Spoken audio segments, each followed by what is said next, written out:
അപ്പോൾ എൻ്റെ മനസ്സിൽ സ്ഫടികം എന്ന് വന്നപ്പം ഇത് ശരിക്കൊരു സ്ഫടികത്തിൽ ക്രിസ്റ്റൽ ഗ്ലാസ്സിൽ കട്ട് ചെയ്ത അക്ഷരങ്ങൾ എടുത്താൽ എങ്ങനെ ഇരിക്കും?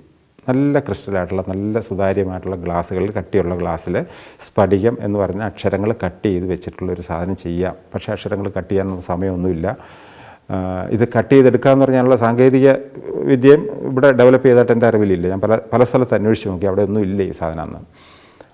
പിന്നെ എയർ ബ്രഷ് വെച്ചിട്ട് ഈ സാധനം വർക്ക് ചെയ്യുക എന്നുള്ളതാണ്. അങ്ങനെ ഞാൻ സ്ഫടികം എന്ന് പറഞ്ഞിട്ട് എയർ ബ്രഷ് വെച്ചിട്ട് വർക്ക് ചെയ്ത് എടുത്തു. കുഴപ്പമില്ലാന്നേ ഉള്ളൂ. അങ്ങനെ ഒരു പടത്തിൻ്റെ ടൈറ്റിലാക്കി ഇത് കാണിച്ചു കഴിഞ്ഞാൽ ഒന്ന് അതിൻ്റെ റീപ്രൊഡക്ഷൻ രണ്ടാമത് മാഗസിനിലേക്കൊക്കെ അടിക്കുമ്പോഴൊക്കെ അതിൻ്റെ ക്ലാരിറ്റിക്ക് വരുന്ന വ്യത്യാസങ്ങൾ അങ്ങനെയുള്ള കുഴപ്പങ്ങളൊക്കെ ഉണ്ടാകാം. പിന്നെ ഇത് വായിക്കാനായിട്ട് ലെജിബിൾ ആകുമോ എന്നൊരു പേടി എനിക്ക് വന്നു. അങ്ങനെയൊക്കെ വന്നിട്ട് ഈ സ്ഫടികം എന്ന് പറഞ്ഞ കോൺസെപ്റ്റ് ഞാൻ മാറ്റുവാണ്. അത് ഭദ്രനും കർശനമായിട്ട് പറഞ്ഞു, സ്ഫടികം എന്ന് പറഞ്ഞാൽ ഈ പറഞ്ഞ അർത്ഥത്തിൽ സ്ഫടികം കൊടുക്കേണ്ട നല്ല സോളിഡായിട്ടുള്ള നല്ല സോളിഡ് റോക്ക് പോലെ ഒരു മല പോലെ ഒക്കെ നിവർന്ന് നിൽക്കുന്ന ഒരു സ്ഫടികം വേണം എനിക്ക്. അത്രയ്ക്ക് കട്ടിയുള്ള പാറക്കല്ല് പോലത്തെ സ്ഫടികം വേണമെന്നൊക്കെ പറഞ്ഞിട്ടാണ് ഞാൻ ഒരു പാറയിൽ കൊത്തി വെച്ചതുപോലെയാണ് അതിൻ്റെ ഫൈനൽ ഡിസൈൻ എന്ന് പറഞ്ഞാൽ അതിലേക്ക് ഞാൻ എത്തിച്ചേരുന്നത്. അത് എങ്ങനെ ചെയ്യും എന്നുള്ളതാണ് പിന്നത്തെ പ്രശ്നം. പാറയിൽ കൊണ്ട് ഇത് കൊത്തി വയ്ക്കുക എന്നൊക്കെ പറഞ്ഞു കഴിഞ്ഞാൽ പെട്ടെന്ന് വേണം താനും.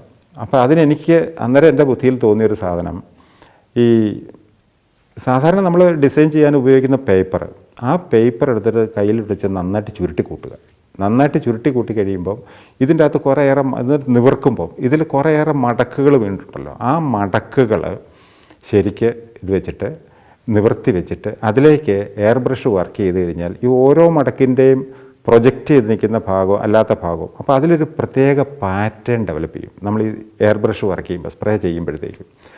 അങ്ങനെ ഈ സ്ഫടികം എന്ന് പറയുന്ന ടൈപ്പ് ഞാൻ അങ്ങനെ ഈ ചുരുട്ടി കൂട്ടിയ പേപ്പർ നന്നായിട്ട് ആ ചുരുട്ടി കൂട്ടുന്നതിന് നമ്മൾ ഉദ്ദേശിക്കുന്ന ഒരു റിസൾട്ട് വരാനായിട്ട് അത് കണ്ടമാനം ചുരുട്ടി കൂട്ടിയാലും ശരിയാവില്ല. ഈ ട്രയൽ ആൻഡ് എറർ നമുക്ക് ഒപ്പിച്ചെടുക്കാൻ പറ്റുള്ളൂ. അങ്ങനെ പേപ്പറുകൾ പല രീതിയിലൊക്കെ ചുരുട്ടി കൂട്ടിയൊക്കെ നോക്കിയിട്ട് അതിൽ ഈ സ്ഫടികം എന്നുള്ളതൊന്ന് എഴുതി അതിൻ്റെ അക്ഷരങ്ങൾ പണ്ട് ഞാൻ ഇതിൻ്റെ ന്യൂഡൽഹിയുടെ ടൈറ്റിൽ ചെയ്യുന്ന കാര്യം പറഞ്ഞിരുന്നു. അതുപോലെ തന്നെ ഈ സ്ഫടികം എന്നുള്ള ഓരോ അക്ഷരവും കട്ട് ചെയ്തെടുക്കുമ്പോൾ ഈ കട്ട് ചെയ്തെടുക്കുന്ന പ്രതലത്തിന് പാറ പൊട്ടിച്ച പോലത്തെ ഒരു റിസൾട്ട് ഉണ്ട്. പക്ഷേ അതിനൊരു തിക്നെസ് വേണം. അങ്ങനെ തിക്നെസ് ഉണ്ടാക്കാനായിട്ട് ഈ പറഞ്ഞ പോലെ തന്നെ ചുരുട്ടി കൂട്ടിയെടുത്ത പേപ്പറിൽ തിക്നെസ്സിൻ്റെ പാകത്തിനുള്ള അത് സ്കെച്ച് ചെയ്തെടുത്തിട്ട് ഓരോ അക്ഷരത്തിനും വേണം ഇത്. അങ്ങനെ കട്ട് ചെയ്തെടുത്തിട്ട് അതിൻ്റെ തിക്നെസ് ഫോം ചെയ്തിട്ട് പിന്നെ ഇതിൻ്റെ മല എന്ന് പറയുന്ന ഒരു മലയിൽ നിന്ന് പ്രൊജക്റ്റ് ചെയ്ത് നിൽക്കണമല്ലോ, അതിന് വേണ്ടിയിട്ട് വേറെ മല, അതിൻ്റെ ഒരു മല, അതിനോട് ചേർന്ന് വേറെ മല, അതിനോട് ചേർന്ന് ചെറിയ മലകൾ, അങ്ങനെയുള്ള മലകളെല്ലാം കൂടെ ഉണ്ടാക്കിയിട്ടാണ് ഇതിൻ്റെ ടൈറ്റിൽ ലോഗോ ഞാൻ ഡിസൈൻ ചെയ്യുന്നത്. അത് അന്ന് വരെ വന്ന മലയാള സിനിമാ പരസ്യങ്ങളിൽ നിന്ന് തികച്ചും വ്യത്യസ്തമായിട്ടുള്ളൊരു പരസ്യമായിരുന്നു. അതെല്ലാവർക്കും ഇഷ്ടപ്പെട്ടു. ഗുഡ് നൈറ്റ് മോഹനേട്ടനും ഭദ്രനും ഇവർക്കെല്ലാം ഇഷ്ടപ്പെട്ടു. ആ പടം ഓഡിയൻസും ഏറ്റെടുത്തു. അത് മോഹൻലാലിൻ്റെ ജീവിതത്തിലെ തന്നെ ഏറ്റവും വലിയൊരു ഹിറ്റായിട്ട് മാറുകയാണ്. ഇന്ന് കൾട്ട് ക്ലാസിക് എന്നൊക്കെ പറയുന്ന അവസ്ഥയിലേക്ക് ആ പടം പോവുകയാണ്. അതിൻ്റെ ആ ബാക്കി ഉണ്ടായിരുന്ന ഇമേജ് എല്ലാം പോയി. പടം ഗംഭീരമായിട്ട് ഓടി. 150 ദിവസം ഫങ്ഷൻ മദ്രാസിൽ ഒരു ഹോട്ടലിൽ വെച്ചാണ്. ഞാൻ അതിന് പോകാൻ തീരുമാനിക്കുന്നു.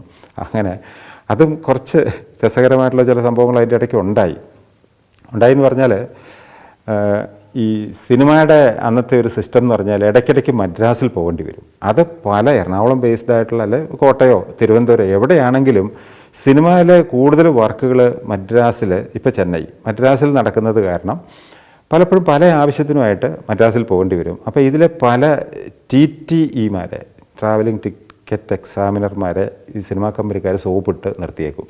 അങ്ങനത്തെ ഒരു സംഭവം ഉണ്ടായിരുന്നു.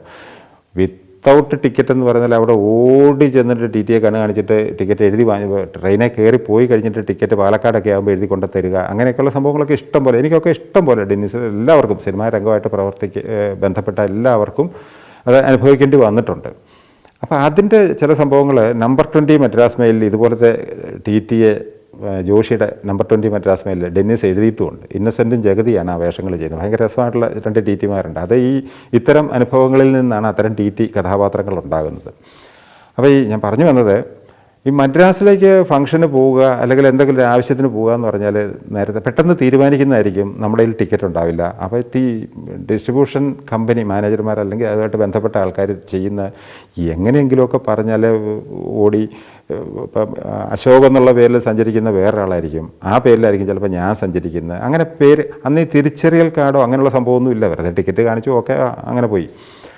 അപ്പോൾ പലർക്ക് പല നേരത്തായിരിക്കും. ഇപ്പം ഇതിൽ ഏത് ആർട്ടിസ്റ്റ് അല്ല ഏത് ടെക്നീഷ്യൻ എവിടെ നിന്നാണ് കയറുന്നത്, കോട്ടയത്ത് നിന്ന് ടിക്കറ്റ് എടുത്താൽ പറയാം അയ്യോ ഞാൻ തിരുവല്ലായി നിന്നായിരുന്നു എനിക്ക് എന്ന് പറയുന്ന ആൾക്കാർ കാണും. എറണാകുളത്ത് നിന്ന് കയറുന്നവൻ പറയും എന്തിനെനിക്ക് കോട്ടയം ടിക്കറ്റ് തന്നാൽ, ഞാൻ എറണാകുളത്ത് നിന്നല്ലേ കയറുന്നത്, അറിയാൻ മേലായിരുന്നു എന്ന് ചോദിച്ചിട്ട് അവിടെ കൊണ്ടാക്കി. അങ്ങനെ ഒരു വല്ലാത്തൊരു അവസ്ഥയുള്ളൊരു സമയം. അപ്പോൾ ഈ സ്ഫടികത്തിന് ടിക്കറ്റ് എന്ന് പറഞ്ഞ് കുറേ പേര് മദ്രാസിലുള്ളവരാണ്. ഇവിടുന്ന് കയറ്റി വിടേണ്ടവർ പല പല വണ്ടിയിലായിട്ട് ആലപ്പുഴ, മദ്രാസ്, ആലപ്പുഴ മെയിൽ വണ്ടി, മദ്രാസ് വണ്ടി, മദ്രാസ് മെയിൽ, ഇങ്ങനെയുള്ള പല പല ട്രെയിനിലായിട്ടൊക്കെ കയറ്റി വിടുവാണ്. ഇത് കോഴിക്കോട്ട് നിന്നുള്ളവരുണ്ട്. അങ്ങനെ വന്നപ്പോൾ എനിക്ക് ഇവർ എടുത്തു വന്നപ്പോഴത്തേക്കും എൻ്റെ മഹത്വം കൊണ്ടാണെന്ന് എനിക്ക് തോന്നുന്നില്ല, എനിക്ക് വന്നതൊരു ഫസ്റ്റ് ക്ലാസ് ടിക്കറ്റാണ്.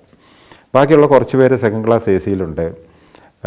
അല്ലാതുള്ള കമ്പാർട്ട്മെൻറ്റിൽ എങ്ങനെയും മദ്രാസിൽ എത്തിപ്പറ്റുക എന്നുള്ളതാണ്. എൻ്റെ പേരിൽ വന്ന ടിക്കറ്റ് എന്ന് പറഞ്ഞാൽ ഒരു ഫസ്റ്റ് ക്ലാസ് ടിക്കറ്റായിരുന്നു. അപ്പം ശങ്കരാടി ചേട്ടൻ ഈ ഫംഗ്ഷന് വരണം. അപ്പോൾ ശങ്കരാടി ചേട്ടൻ അന്ന് എന്തോ ഒരു തെറ്റിദ്ധാരണ ആരോ എങ്ങനെയോ പരത്തി. ഇതിൻ്റെ അകത്തും റെയിൽവേയുടെ ഒരു കാര്യം കൂടെ ഓർക്കണം. അതിന് മുമ്പ് ഒരു കാലഘട്ടം വരെ first class compartment, first class bogie ഉണ്ടായിരുന്നെങ്കിലും ഇടക്കാലം കൊണ്ട് ഈ ഫസ്റ്റ് ക്ലാസ് ബോഗി എന്ന് പറയുന്ന സാധനം നിർത്തലാക്കിയിട്ട് പിന്നെ അതിന് പകരം സെക്കൻഡ് ക്ലാസ് എ സിയും അങ്ങനെയുള്ളൊരു രീതിയിൽ പോയി. ഫസ്റ്റ് ക്ലാസ് എന്ന് പറഞ്ഞ സാധനം ഇല്ലാതെ കുറേ കാലം റെയിൽവേ നമ്മുടെ ഇവിടെ പ്രവർത്തിച്ചിരുന്നു. അപ്പോൾ അത് കഴിഞ്ഞ് പുതുതായിട്ട് ഫസ്റ്റ് ക്ലാസ് കൊണ്ടുവന്നു, റെയിൽവേ കൊണ്ടുവന്നാണ് ഈ ഫസ്റ്റ് ക്ലാസ് എന്ന് പറയുന്നത്. അപ്പോൾ ഈ ഫസ്റ്റ് ക്ലാസ്സിൽ ഒത്തിരി ഒത്തിരി ഒത്തിരി ഒത്തിരി സൗകര്യങ്ങളുണ്ടെന്നും ഈ വിമാനത്തിൽ എയർ ഹോസ്റ്റസ് ഉള്ളതുപോലെ ഈ ട്രെയിനിൽ ഫസ്റ്റ് ക്ലാസ്സിൽ എയർ ഹോസ്റ്റസ് പോലെ ഒരു ഹോസ്റ്റസ് വന്നിട്ട് നമുക്ക് വേണ്ട സാധനങ്ങളൊക്കെ കൊണ്ടുത്തരും, ആവശ്യപ്പെട്ടാൽ മതി, ഇങ്ങനെയൊക്കെ ഒരു ധാരണ ആരോ പറഞ്ഞ് പാവം ശുദ്ധ മനസ്ഥിതിക്കാരനായ നമ്മുടെ ശങ്കരാടി ചേട്ടനെ പറഞ്ഞ് തെറ്റിദ്ധരിപ്പിച്ചിട്ടുണ്ടായിരുന്നു. അപ്പോൾ ഇദ്ദേഹം മദ്രാസിന് പോകുമ്പോൾ ഫസ്റ്റ് ക്ലാസ്സൊക്കെ വന്ന സമയമല്ലേ, ഫസ്റ്റ് ക്ലാസ്സിന് പോകാം എന്ന് വിചാരിച്ചിട്ട് ഇരിക്കും. ഇവിടെ വരുമ്പോഴാണ് പുള്ളിക്കാരന് സെക്കൻഡ് ക്ലാസ് ടിക്കറ്റാണ് ഉള്ളതെന്നുള്ള അറിയുന്നത്. പുള്ളിക്കാരൻ ചൂടായി. അതെന്ത് പരിപാടിയായി, വെട്ടിക്കാൻ വന്നവന് ഒരു ഫസ്റ്റ് ക്ലാസ് ഉണ്ടെന്നൊക്കെ പറഞ്ഞിട്ടൊക്കെ അദ്ദേഹം ഞാനും തമ്മിൽ നല്ല സൗഹൃദമുണ്ട്. പക്ഷേ പുള്ളി അന്ന് ചൂടാവുകയാണ്. അപ്പം മാനേജരാകെ വിഷമിച്ച് എൻ്റെ ഒക്കെ ഒന്ന് പറഞ്ഞ് എന്ത് ചെയ്യും അശോക്, ഇതേ അങ്ങനെ അവിടെ കിടന്ന് ചൂടാകുന്നു. ഞാൻ പറയും എൻ്റെ ടിക്കറ്റും കൊടുത്താൽ ഒരു കുഴപ്പമില്ലല്ലോ, പേര് മാറിയാലൊന്നും പ്രശ്നമൊന്നുമില്ല, സിനിമാക്കാരെല്ലാവരും അറിയാവുന്നവരാണ്, അങ്ങനെ അങ്ങ് ആയാലോ എന്ന് പറഞ്ഞ്. അപ്പം ഞാൻ ഈ ഫസ്റ്റ് ക്ലാസ് ടിക്കറ്റ് ശങ്കരാടി ചേട്ടന് കൊടുത്ത് അവിടെ അങ്ങനെ കൊണ്ട് ഇരുത്തി. എനിക്ക് സന്തോഷമായി. കാരണം ബാക്കി ഒത്തിരി പേര് സിനിമയായിട്ട് ബന്ധപ്പെട്ടവർ ഇപ്പുറത്തെ ക്ലാസ്സിൽ സെക്കൻഡ് ക്ലാസ്സിൽ വരുന്നുണ്ട്. അവരോടൊപ്പം ഇരുന്നിട്ട് എനിക്ക് വർത്തമാനമൊക്കെ പറഞ്ഞ് സുഖമായിട്ട് ഉല്ലസിച്ചങ്ങ് പോവുകയും ചെയ്യാം. അങ്ങനെ ഇത് കയറി കുറച്ച് കഴിഞ്ഞ് സ്റ്റേഷൻ വിട്ടുപോയി. കുറേ കഴിഞ്ഞപ്പോൾ ശങ്കരാടി ചേട്ടൻ വഴക്കായിട്ട് വരുവാണ്. ഇവിടെ എങ്ങും ഹോസ്റ്റസും ഇല്ല, ഒന്നുമില്ല, ഞെക്കിയാൽ ബെല്ലടിക്കാനായിട്ട് ബെല്ല് കാണുന്നില്ല എന്നൊക്കെ പറഞ്ഞ് പുള്ളിക്കാരൻ വന്നു. ഞാൻ പിന്നെ ഒരു തരത്തിൽ ആശ്വസിപ്പിച്ച് നീ പോകാൻ പാടില്ല, നീ ഇവിടെ തന്നെ ഇരിക്കണം, എനിക്കൊരു കൂട്ട്, ആ കമ്പാർട്ട്മെൻറ്റ്, ആ ബോഗിയിൽ, ആ കൂപ്പയിൽ വേറെ ആരുമില്ല, ഇങ്ങനെ മാത്രമേ ഉള്ളൂ, നീ ഇവിടെ ഇരിക്കണം എന്നും പറഞ്ഞ് എന്നെ പിടിച്ചിരുത്തും. അപ്പോൾ എൻ്റെ മനസ്സ് മുഴുവൻ കിടക്കുന്ന ഇപ്പുറത്താണ്. ശങ്കരാടി ചേട്ടനോട് വർത്തമാനം പറയാൻ ഇഷ്ടമാണെങ്കിലും അതിനേക്കാളും രസകരമായൊരു അന്തരീക്ഷം ഇപ്പുറത്ത് നടക്കുന്നുണ്ട്. അപ്പോൾ ഞാൻ പറഞ്ഞു ചേട്ടാ ഞാനിപ്പോൾ വരാം എന്നും പറഞ്ഞ് ഇടയ്ക്ക് ഞാൻ ഇവിടെ വരും, പിന്നെ അങ്ങേരുടെയൊക്കെ പോയിരിക്കും. ഇങ്ങനെ വന്ന് രാത്രി ഉറക്കമൊക്കെ കഴിഞ്ഞ് പിറ്റേ ദിവസം മദ്രാസിൽ ചെല്ലുന്നു. മദ്രാസിൽ ചെന്ന് സാധാരണഗതിയിൽ മദ്രാസ് എടുക്കുമ്പോൾ തന്നെ നമുക്കറിയാം മദ്രാസ് ആയി എന്നുള്ളത്. അപ്പം മൂക്കൊണ്ട് തന്നെ അറിയാൻ പറ്റും. അപ്പോൾ അതിന് ഈ മദ്രാസ് സ്റ്റേഷന് തൊട്ട് മുമ്പ് ബേസിൻ ബ്രിഡ്ജ് ജംഗ്ഷൻ എന്നൊക്കെ പറഞ്ഞൊരു ചെറിയൊരിതുണ്ട്. അത് കഴിഞ്ഞിട്ടാണ് മദ്രാസ് ആകുന്നത്. അപ്പോൾ അതിൻ്റെയും കുറച്ചുകൂടെ പുറകിലുള്ളൊരു ഭാഗത്ത് എവിടെയോ ഈ ട്രെയിൻ പിടിച്ചിട്ടിരിക്കുകയാണ്. ഞങ്ങളിത് അറിയുന്നില്ല, എന്തോ ട്രെയിൻ പിടിച്ചിട്ട് നിന്നു. കുറച്ച് കഴിയുമ്പോൾ വണ്ടി വിടും എന്നുള്ള ധാരണ നിൽക്കുകയാണ്. പക്ഷേ ഈ വണ്ടി അവിടെ പിടിച്ചിട്ടിരിക്കുകയാണ്. പെട്ടെന്ന് എന്തോ റെയിൽവേ ജീവനക്കാർ സമരം പ്രഖ്യാപിച്ചിട്ട് അവർ പണിമുടക്കി. അതുകൊണ്ട് ഈ വണ്ടികളൊന്നും പോകാതെ ഇതിൻ്റെ മുമ്പിൽ 1-2 വണ്ടികൾ കിടപ്പുണ്ട്. അപ്പോൾ ആ വണ്ടികളും കൂടെ പോയാലേ ഉള്ളൂ നമ്മുടെ വണ്ടി എടുക്കുകയുള്ളൂ. അതിനുള്ള സാധ്യത ഉടനെ എങ്ങും ഇല്ല. ഇത് നേരത്തെയൊക്കെ ചോദിച്ചറിഞ്ഞ പല യാത്രക്കാരും മറ്റ് ബോഗിയിലുള്ളവരൊക്കെ മദ്രാസിൽ ഇറങ്ങേണ്ടവരൊക്കെ ഈ സ്റ്റേഷനിൽ ഇറങ്ങിയിട്ട് അവർ ഓട്ടോ വിളിച്ചുമൊക്കെ ആയിട്ട് പോയിട്ടുണ്ട്. അപ്പം ഞങ്ങൾ അവിടെ ഇറങ്ങിക്കഴിഞ്ഞാലും അവിടുന്ന് ഒരു ഓട്ടോ കിട്ടാൻ പോലും മാർഗമില്ലാത്ത അവസ്ഥയാണ്. എന്ത് ചെയ്യുമെന്നുള്ള അവിടെ കിടന്ന് സ്റ്റക്കായി പോയൊരു അവസ്ഥയിൽ സമരം എപ്പോൾ തീരുമെന്നുള്ളതിന് ആർക്കും ഒരു ഉറപ്പുമില്ല. അങ്ങനെ കിടക്കുവാണ്. അപ്പോൾ കുറേ കഴിഞ്ഞപ്പോൾ ഞാൻ പറഞ്ഞു ചേട്ടാ ഇവിടെ ഇങ്ങനെ കിടന്നാൽ ആകെ പ്രശ്നമാകും, നമുക്ക് ഇനി പിന്നെ എന്ത് ചെയ്യൂടാന്ന് ചോദിച്ചു. ഞാൻ പറഞ്ഞു എന്ത് ചെയ്യാനോ ഒന്നുമില്ല, നടക്കുക, അത്രേ ഉള്ളൂ, വേറെ മാർഗ്ഗമൊന്നുമില്ല, എനിക്കാണെങ്കിൽ ഇവിടെ സ്ഥലം പരിചയമൊന്നുമില്ല, നമുക്ക് റെയിൽവേ ട്രാക്ക് വഴി അതാണ് ഡയറക്ഷൻ, ആ ഡയറക്ഷനിൽ പോയിട്ട് മദ്രാസ് അവിടെ ചെല്ലാം. അങ്ങനെ ഞങ്ങൾ നടക്കാൻ തീരുമാനിക്കുകയാണ്. അപ്പോൾ ഈ പുള്ളിക്കാരനാകെ എൻ്റെ കയ്യിലിടാ ഒരു പെട്ടിയുണ്ട്, ഒരു ബാഗും ഉണ്ട്, സാമാന്യം വലുപ്പമുള്ളൊരു സൂട്ട് കേസും ഒരു ബാഗും ഉണ്ട് കക്ഷിയുടെ കയ്യിൽ. എൻ്റെ കയ്യിൽ ഒരു ദിവസം പെരുമാറാനുള്ള ഡ്രസ്സുള്ളൊരു ചെറിയ ബാഗ് മാത്രമേ ഉള്ളൂ. അപ്പോൾ ഇങ്ങേർക്ക് അറിയാമല്ലോ, പ്രായമൊക്കെ ചെന്നിരിക്കുന്ന ഒരു മനുഷ്യനാണ്, ആരോഗ്യ പ്രശ്നങ്ങൾ കാണും. ഈ ട്രാക്കിലെ മെറ്റലും അതിൻ്റെ തടി ഇതുമൊക്കെ ആയിട്ടൊക്കെ ഇതിലേക്ക് നടക്കുക എന്ന് പറഞ്ഞാൽ ഉള്ളൊരു ബുദ്ധിമുട്ട്, വൃത്തികേടുള്ളൊരു അന്തരീക്ഷമാണ് അവിടെ. അന്തരീക്ഷമല്ല, ഒരു പാളം അറിയാമല്ലോ. അപ്പോൾ ഇതിലേക്കൂടെ നടന്നു പോകണം. ഞാൻ പറഞ്ഞു ചേട്ടാ ഇതാകെ പ്രശ്നമാണ്, ചേട്ടൻ്റെ ബാഗും പെട്ടി ഞാൻ എടുത്തോളാം, കുഴപ്പമില്ല, ചേട്ടൻ എൻ്റെ കൂടെ വന്നാൽ മതി എന്ന് പറഞ്ഞു. അപ്പോൾ പുള്ളി ട്രാക്കിലേക്ക് ഇറങ്ങിയപ്പോഴേ പുള്ളിക്ക് ഓക്കാനൊക്കെ വരുന്നുണ്ട്, ആകെ ദേഷ്യം വരുന്നുണ്ട്. സർവ്വ തമിഴന്മാരെ പുള്ളി ചീത്ത പറഞ്ഞുകൊണ്ട് പുള്ളിയെ ഒട്ടും രസിക്കാതെ, വേറെ മാർഗ്ഗവുമില്ല, നടന്നേ പറ്റുള്ളൂ. അങ്ങനെ ഞാനേ ഉള്ളൂ ഒരു തുണ അന്നേരം. അങ്ങനെ പുള്ളിക്കാരൻ എൻ്റെ കൂടെ നടക്കുവാണ്, ശങ്കരാടി ചേട്ടൻ. അപ്പോൾ ഈ പുള്ളിയുടെ സ്വതസിദ്ധമായ ശൈലി, സാധാരണ ഇതിൽ പുള്ളി സിനിമയിലൊക്കെ അഭിനയിക്കുമ്പോൾ മുണ്ടിൻ്റെ ഒരു വശം ഇങ്ങനെ പൊക്കി വയ്ക്കും, ഈ കക്ഷത്തിലേക്ക് വെക്കുന്നൊരു സ്റ്റൈലുണ്ടല്ലോ, ഒരു നാടൻ കാർന്നവർ. അപ്പോൾ ഇങ്ങനെ കൈയൊക്കെ പൊക്കി വെച്ചിട്ട്, അപ്പോൾ ഈ ട്രാക്കിലെ വൃത്തികേടുകളൊക്കെ കാരണം പുള്ളി ഇപ്പുറത്തെ സൈഡും കൂടി ഇങ്ങനെ പൊക്കിയൊക്കെ പിടിച്ചിട്ട്, ഇങ്ങനെ ഈ രണ്ട് കൈയും പിടിച്ചിട്ട്, ബാഗും പെട്ടിയൊക്കെ ഞാൻ മാറ്റി പിടിച്ച് ഇച്ചിരി സ്ട്രെയിൻ ചെയ്ത് തന്നെയാണ് ഞാനിതെല്ലാം കൂടെ പിടിക്കുന്നത്. എൻ്റെ കയ്യിൽ എൻ്റെ ബാഗും ശങ്കരാടി ചേട്ടൻ്റെ ബാഗും ഉണ്ട്, ഈ പെട്ടിയുണ്ട്, ഇതൊക്കെ പിടിച്ച് വീട്ടിലെ ഒരു കാർന്നവരെ കൊണ്ടുപോകുന്ന ഒരു മനസ്സംതൃപ്തിയോടുകൂടി ഞാൻ ഇദ്ദേഹത്തെ കൊണ്ട് പോവുകയാണ്. അപ്പോൾ ഇങ്ങനെ കുറേ ദൂരം നടന്നപ്പോൾ ഈ നടപ്പിൻ്റെ ഒരു ബുദ്ധിമുട്ട്, ക്ഷീണം, ഇതൊക്കെ കാരണം പുള്ളി ആകെ അസ്വസ്ഥനാണ്, ദേഷ്യവും വരുന്നുണ്ട്. ആരോട് ദേഷ്യപ്പെടാനാ? അങ്ങനെ കുറച്ചങ്ങ് ചെന്നപ്പോൾ അവിടെ ഇതിന് മുൻപിൽ പിടിച്ചിട്ടിരുന്ന ഒരു ട്രെയിൻ, ആ ട്രെയിനിൽ കുറേ ആൾക്കാരുണ്ട്, അതിൽ മലയാളികളുമുണ്ട്. അപ്പോൾ ഇതിൽ കുറേ സ്ത്രീകൾ അവരവർക്ക് ഇരുന്നിട്ട് കുടുംബങ്ങളാണ് ട്രെയിനിൽ യാത്ര ചെയ്യുന്നവർ, അവരെന്താ ആണ്ട ശങ്കരാടി എന്ന് പറഞ്ഞു. ആണ്ട ശങ്കരാടി എന്നൊക്കെ പറഞ്ഞപ്പോൾ എല്ലാവരും കൂടി ഇങ്ങനെ അവിടെ ഇത് കേട്ടവരെല്ലാവരും ഇങ്ങനെ ഇതിൻ്റെ അകത്തൂടെ ഇങ്ങനെ എത്തിയൊക്കെ നോക്കുവാണ്. അവിടെ ശങ്കരാടി ചേട്ടന് ദേഷ്യം വന്നിട്ട് ഒരു ചീത്തയാണ് തിരിച്ച് വിളിക്കുന്നത്, ചീത്ത വിളിച്ചു. അപ്പോൾ ഈ ശങ്കരാടി ചേട്ടനെ കണ്ട സന്തോഷത്തിൽ വരുന്നവർ ഈ ചീത്ത കേട്ടപ്പോൾ അങ്ങോട്ട് വല്ലാണ്ടായിട്ട് അവർ പുറകോട്ട് മാറുവാണ്.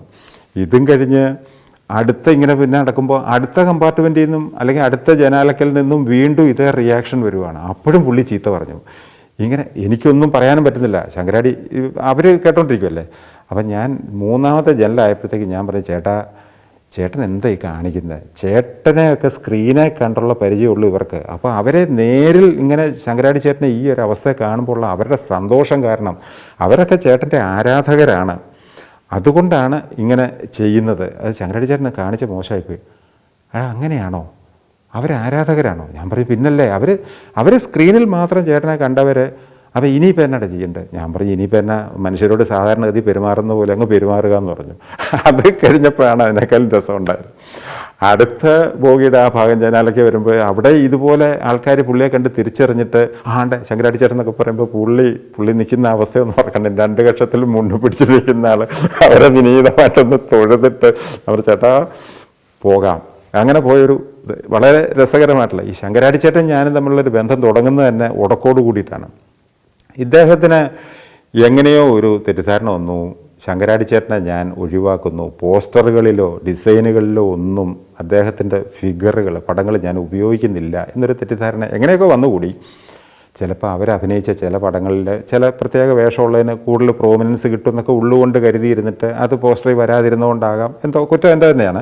അങ്ങനെ പോസ്റ്ററിൽ വരാതിരുന്നു. പക്ഷേ ഞാൻ അങ്ങനെ മനഃപൂർവ്വം ഒഴിവാക്കിയിട്ടൊന്നുമില്ല, അങ്ങനെയുടെ പടങ്ങളൊക്കെ ഇഷ്ടംപോലെ ഞാൻ ഉപയോഗിച്ചിട്ടുണ്ട്. അങ്ങനെ ഇരിക്കുന്ന ഒരു സമയത്ത് പുള്ളിയായിട്ട് ഒരു യാത്രയിൽ ഇങ്ങനെ ഒരുമിച്ച് കാണേണ്ടി വന്നു. അടുത്തടുത്ത സീറ്റിൽ, ട്രെയിനിൽ തന്നെ അടുത്തടുത്ത സീറ്റിൽ ഓപ്പോസിറ്റായിട്ട് ഇങ്ങനെ ഇരിക്കുവാണ്. അപ്പോൾ പുള്ളി എന്നെ കണ്ട് ആരോ പറഞ്ഞിങ്ങനെ പരിചയപ്പെടുത്തി, ഗായത്രി അശോകൻ എന്നൊക്കെ പറഞ്ഞപ്പോൾ പുള്ളി ഒട്ടും ഇഷ്ടപ്പെടാത്ത മട്ടിൽ ഇങ്ങനെ ഇരുന്നു കഴിഞ്ഞ് കുറച്ച് കഴിഞ്ഞിട്ട് നീയൊക്കെ നമ്മളെ ഒന്നും വേണ്ടല്ലോ എന്നൊക്കെയുള്ളൊരു മട്ടിലങ്ങ് പറയുവാണ്. എന്നിട്ട് കുറച്ചിങ്ങനെ നിനക്കൊക്കെ എടാ ഞാനൊക്കെ ആരാന്നറിയാവോ, നിനക്ക് നീ എൻ്റെ പേരെന്നാന്ന് നിനക്കറിയാവോ, ഞാൻ മലയാള സിനിമയിൽ ഏത് പടത്തിലാണ് വന്നതെന്ന് നിനക്കറിയാവോ എന്നൊക്കെ ചോദിച്ചിട്ട് എന്നെ അങ്ങോട്ട് ദേഷ്യപ്പെടുവാണ്. അപ്പം ഞാൻ പറഞ്ഞു ചേട്ടൻ വന്ന പടം കടലമ്മയാണെന്നുള്ളത് എനിക്കറിയാം, ചേട്ടൻ്റെ പേര് കണക്ക് ചെമ്പകരാമൻ പരമേശ്വരൻ പിള്ള ചന്ദ്രശേഖര മേനോൻ എന്നല്ലേ എന്ന് ചോദിച്ചു. അതെങ്ങനെയാണ് നിനക്കറിയാവുന്നത്? ഞാൻ പറയാം എൻ്റെ പൊന്നു ചേട്ടാ ചിത്രരമ എന്ന് പറഞ്ഞൊരു വാരികയിൽ ചേട്ടൻ വന്ന കാലത്തല്ല, കടലമ്മയൊക്കെ കഴിഞ്ഞ് കുറേ വർഷങ്ങൾക്ക് ശേഷം ചേട്ടൻ്റെ ഒരു ഇൻ്റർവ്യൂ അടിച്ചു വന്നു. അതിൻ്റെ അകത്ത് അവർ കൊടുത്തിരുന്ന ടൈറ്റിലാണ് കണക്ക് ചെമ്പകരാമൻ പരമേശ്വരൻ പിള്ള ചന്ദ്രശേഖര മേനോൻ എന്ന ശങ്കരാടി. അതുമൊക്കെ വായിച്ചിട്ടൊക്കെയാണ് ഞാൻ ഈ രംഗത്തേക്ക് വന്നിരിക്കുന്നതെന്ന് പറഞ്ഞപ്പോൾ അത് പുള്ളിക്ക് വലിയ സന്തോഷമായി. അന്ന് തുടങ്ങി എൻ്റെ അടുക്കൽ വളരെ ചുരുക്കമായിട്ടൊക്കെ കാണാറുള്ളൂ, പക്ഷേ കാണുന്ന സമയത്തൊക്കെ അദ്ദേഹത്തിൻ്റെ ഒരു പ്രത്യേക ഒരു വാത്സല്യവും സ്നേഹമൊക്കെ എൻ്റെ അടുക്കലുണ്ടായിരുന്നു ശങ്കരാടി ചേട്ടന്. അങ്ങനെ ഈ മദ്രാസിൽ കൊണ്ടുപോയി അതിൻ്റെ ഫംഗ്ഷനൊക്കെ അറ്റൻഡ് ചെയ്തിട്ടാണ് തിരിച്ചു വരുന്നത്. തിരിച്ചു വരുമ്പോൾ അദ്ദേഹം എൻ്റെ അടുക്കൽ വളരെ വ്യസനത്തോടു കൂടി പറഞ്ഞൊരു കാര്യമുണ്ട്. എടാ, എല്ലാവർക്കും സിനിമാ രംഗത്തുള്ളവർക്ക് നീ എന്നെ എങ്ങനെയാണ് ജഡ്ജ് ചെയ്യുന്നത് സിനിമാ രംഗത്ത്? ഞാൻ മനസ്സിൽ കണ്ടിരിക്കുന്ന ഇതെല്ലാം ഞാൻ പറഞ്ഞു കേൾപ്പിച്ചു. എൻ്റെ പുള്ളി പറഞ്ഞു, എനിക്കൊരു അവാർഡ് ഇതുവരെയായിട്ടും കിട്ടിയില്ലടാ. എനിക്കൊരു അംഗീകാരം എന്ന് പറയുന്നത് ഈ സിനിമാ രംഗത്ത് വന്ന് ഇത്രയും കാലമായിട്ടും ഒരു അംഗീകാരം കിട്ടിയിട്ടില്ല. കുറഞ്ഞ പക്ഷം നിങ്ങൾ കുറച്ച് പേരെങ്കിലും, നിൻ്റെയൊക്കെ മനസ്ഥിതിയുള്ള കുറച്ച് പേരെങ്കിലും ഒക്കെ ചേർന്ന് എനിക്കൊരു സ്വീകരണമോ ഒരു അവാർഡോ തന്നുകൂടെ എന്ന് ചോദിച്ചു. എനിക്ക് സത്യം പറയാൻ വളരെ വിഷമം തോന്നി.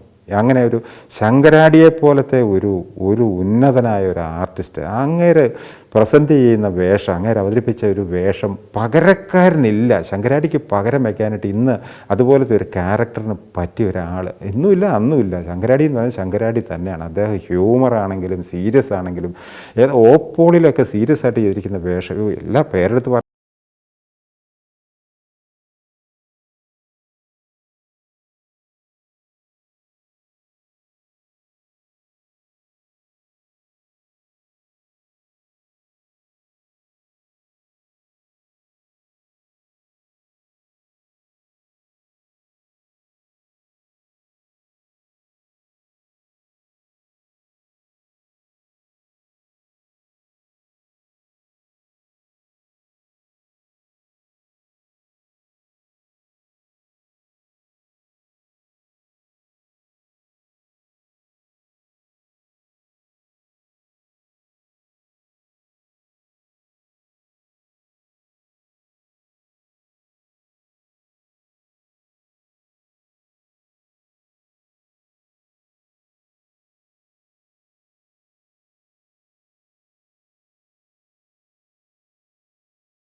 ഞാനും 90കളുടെ തുടക്കത്തിൽ മലയാള സിനിമയുടെ ഒരു പരസ്യവാചകമായിട്ട് വന്ന ഒരു വാചകമാണ് ഞാനിപ്പോൾ പറഞ്ഞത്.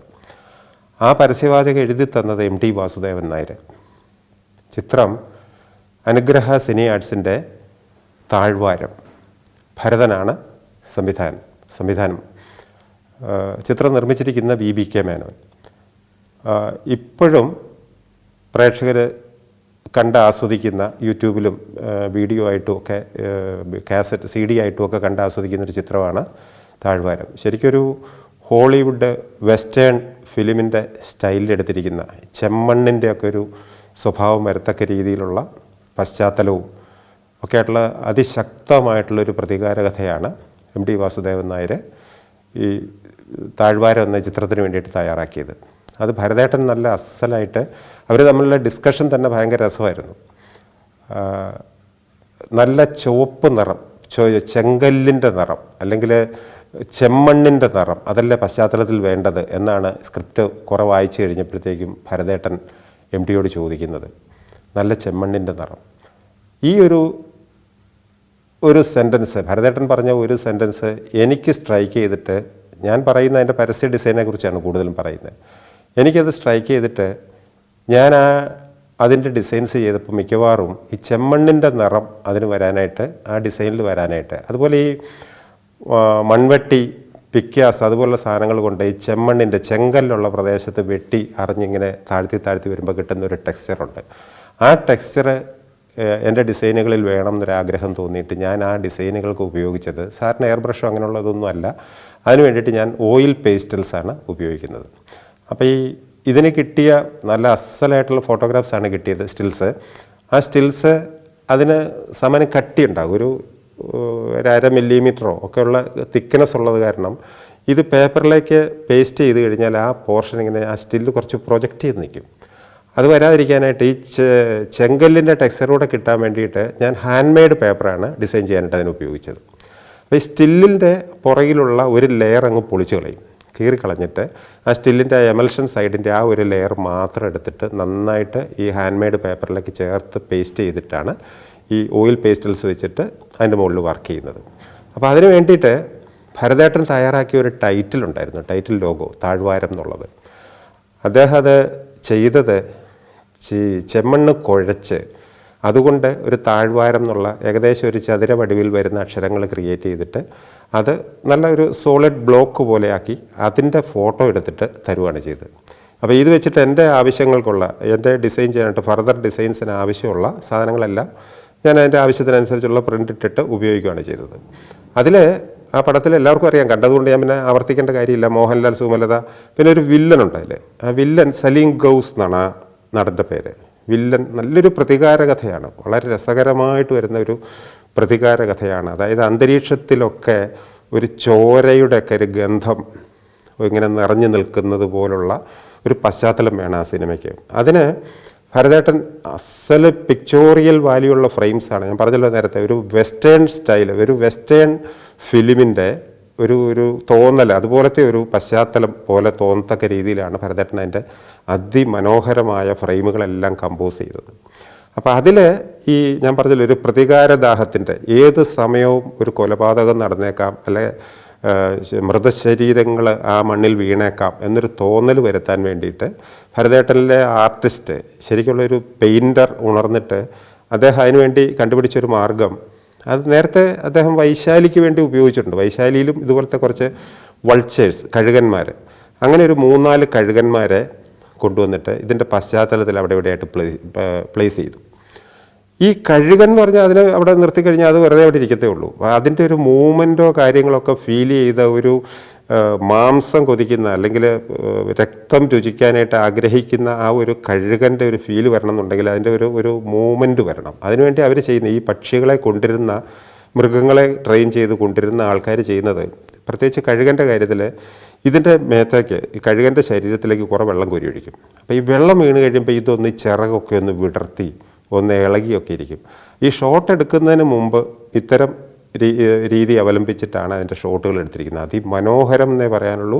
അത്ര ഗംഭീരമായിട്ടുള്ള ഒരു ചിത്രമായിരുന്നു ഈ താഴ്വാരം എന്ന് പറയുന്നത്. ഈ താഴ്വാരത്തിൻ്റെ വർക്ക് ചെയ്ത് ഞാൻ പറഞ്ഞല്ലോ, മറ്റു ചില വർക്കുകളുടെ കാര്യം പറഞ്ഞു.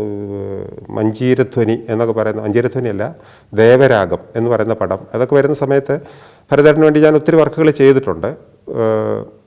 അങ്ങനെ ഇരുന്നപ്പോൾ ഒരു ദിവസം ഇതേ താഴ്വാരത്തിൻ്റെ തന്നെ പ്രൊഡ്യൂസർ BBK മേനോൻ, അനുഗ്രഹ സിനി ആർട്സിൻ്റെ BBK മേനോൻ ഒരു ദിവസം എൻ്റെ അടുത്ത് പറയുന്നു, അശോക് ഒന്ന് ഇത്രയിടം വരുമോ, അദ്ദേഹത്തിൻ്റെ വീട്ടിലേക്ക് ക്ഷണിക്കുകയാണ്, ഒരാൾ കാണാൻ കാത്തിരിക്കുന്നുണ്ട്. ഞാൻ പറഞ്ഞു ആരാ? അപ്പോൾ ഭരതായിയാ, ഇങ്ങ് പോരെ എന്ന് പറഞ്ഞു. ഞാൻ അവിടെ ചെല്ലുന്നു. അവിടെ ചെന്ന് കഴിഞ്ഞപ്പോൾ ഭരതേട്ടനുണ്ട്. ഭരതേട്ടൻ കാത്തിരിക്കുവാണ്. നമ്മുടെ ഒരു പുതിയ പ്രോജക്റ്റ് ഉണ്ട്, BBK മേനോന് വേണ്ടിയിട്ട്, അനുഗ്രഹ സിനി ആർട്സിന് വേണ്ടിയിട്ട് അനൗൺസ് ചെയ്യാനായിട്ട് വെച്ചിരിക്കുന്നൊരു ഇതാണ്. അതിൻ്റെ ബാക്കി വർക്കുകൾ ഞാൻ ചെയ്യണം, അതിൻ്റെ കാര്യങ്ങൾ ഡിസ്കസ് ചെയ്യാൻ വേണ്ടിയിട്ടാണ് അവിടെ ചെല്ലുന്നത്. അവിടെ ചെന്നപ്പോൾ അദ്ദേഹം കുറച്ച് മദ്യപിച്ചുകൊണ്ടൊക്കെ ഇരിക്കുന്ന ഒരു അവസ്ഥയാണ്. നല്ല രസകരമായിട്ട് ഇങ്ങനെ ഇരിക്കുന്നു. എടാ നീ പാട്ട് പഠിക്കുന്നത് കേട്ടല്ലോ, ഒരു പാട്ട് പാട് എന്നൊക്കെയായി. അങ്ങനെ ഞങ്ങൾ തുടങ്ങി പതുക്കെ ഈ ചർച്ചയിലേക്ക് വരുവാണ്, ഈ കഥയെക്കുറിച്ചിട്ട്. അപ്പോൾ അദ്ദേഹം പറഞ്ഞു, എടാ ഞാൻ ചെയ്യാൻ പോകുന്നത് കുഞ്ചൻ നമ്പ്യാർ എന്ന് പറയുന്ന പടമാണ്. കുഞ്ചൻ നമ്പ്യാർ അറിയാമല്ലോ. ഞാൻ പറയും, പിന്നെ കുഞ്ചൻ നമ്പ്യാർ കേട്ടിട്ടുണ്ട്, വായിച്ചിട്ടുണ്ട്, കണ്ടിട്ടുണ്ട്, ഓട്ടം തുള്ളലുകൾ കണ്ടിട്ടുണ്ട്.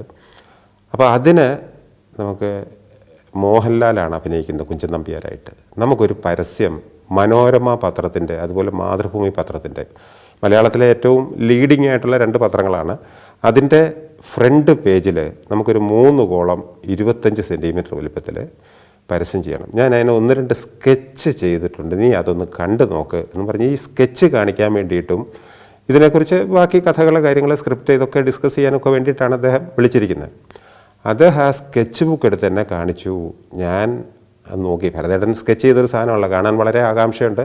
വളരെ താല്പര്യത്തോടു കൂടി, സ്നേഹത്തോടു കൂടി, ബഹുമാനത്തോടു കൂടി അത് ഏറ്റുവാങ്ങി നോക്കിക്കഴിഞ്ഞപ്പോഴാണ് അതിൻ്റെ അകത്തെ കുഴപ്പം പിടികിട്ടുന്നത്. ഇദ്ദേഹം വരച്ചു വെച്ചിരിക്കുന്ന സ്റ്റില്ല് മോഹൻലാലിൻ്റെ അല്ല, ഒരു തുള്ളൽ, കുഞ്ചൻ നമ്പ്യാർ എല്ലാവർക്കും അറിയാവുന്ന കാര്യമാണ്. ഓട്ടം തുള്ളലിൻ്റെ ഉപജ്ഞാതാവാണ് കുഞ്ചൻ നമ്പ്യാർ. അന്ന് തുടങ്ങിയത് ഓട്ടം തുള്ളലായിരുന്നില്ല, ശീതങ്കൻ തുള്ളലോ പറയും തുള്ളലോ അങ്ങനെ ഏതോ ഒരെണ്ണമാണ് കുഞ്ചൻനമ്പ്യാർ ആദ്യമായിട്ട് അവതരിപ്പിക്കുന്നത്. അതിൽ നിന്ന് മാറിയിട്ട് വ്യത്യാസങ്ങൾ വരുത്തിയിട്ടാണ് ഈ ഓട്ടൻ തുള്ളലിലേക്ക് ആ കലാരൂപത്തിന് രൂപപരിണാമം സംഭവിക്കുന്നത്. അപ്പോൾ ഇതിനു വേണ്ടി വരച്ചിരിക്കുന്ന സ്കെച്ച് എന്ന് പറഞ്ഞാൽ അദ്ദേഹം വരച്ചിരിക്കുന്നത് ഒരു കഥകളിയുടെ രൂപമാണ്. കഥകളിയും കുഞ്ചൻനമ്പ്യാരും തമ്മിൽ വലിയ ബന്ധമൊന്നുമില്ല. കഥകളി എന്ന് പറഞ്ഞാൽ അതിൻ്റെ കിരീടം, പിന്നെ അതുപോലെ ഈ പേപ്പർ, കഥകളിക്ക് ഇങ്ങനെ പേപ്പർ വയ്ക്കും 2 സൈഡിലായിട്ട്, എല്ലാവർക്കും അറിയാവുന്ന കാര്യമാണ്. ആ പേപ്പർ ഒക്കെ വെച്ചിട്ടുള്ള ആ ഒരു രൂപമൊക്കെ ക്രിയേറ്റ് ചെയ്തിട്ടുള്ള ഒരു സ്കെച്ചാണ് ഭരതേട്ടൻ ചെയ്തിരിക്കുന്നത്. അപ്പോൾ ഞാൻ പറഞ്ഞു, ഭരതേട്ടാ ഇത് കുഴപ്പമാവുമല്ലോ, ഇതിങ്ങനെ ചെയ്ത് കഴിഞ്ഞാൽ എന്ത് ചെയ്ത് ഓട്ടംതുള്ളലല്ലേ നമ്മുടെ വിഷയം, അല്ലെങ്കിൽ കുഞ്ചൻനമ്പ്യാരുടെ വിഷയം ഓട്ടംതുള്ളലല്ലേ, അപ്പോൾ അത് അയ്യോടാ തെറ്റിപ്പോയി, അയ്യോ നീ എങ്ങനെ കാണിച്ചേ എന്നും പറഞ്ഞ് ഇത് വെച്ച് ഇതിൻ്റെ അകത്ത് ഒരു ക്യാപ്ഷനും കൂടെ വെച്ചിട്ട് കുഞ്ചൻനമ്പ്യാർ എന്ന് പറഞ്ഞ ടൈറ്റിൽ ഞാൻ ചെയ്യണം. ഈ ടൈറ്റിലും കൂടെ ചേർത്തിട്ട് അടുത്ത ദിവസം മനോരമ പത്രത്തിലേക്ക് കൊടുക്കാൻ വേണ്ടിയിട്ട് കൊണ്ടുവന്ന സാധനമാണിത്.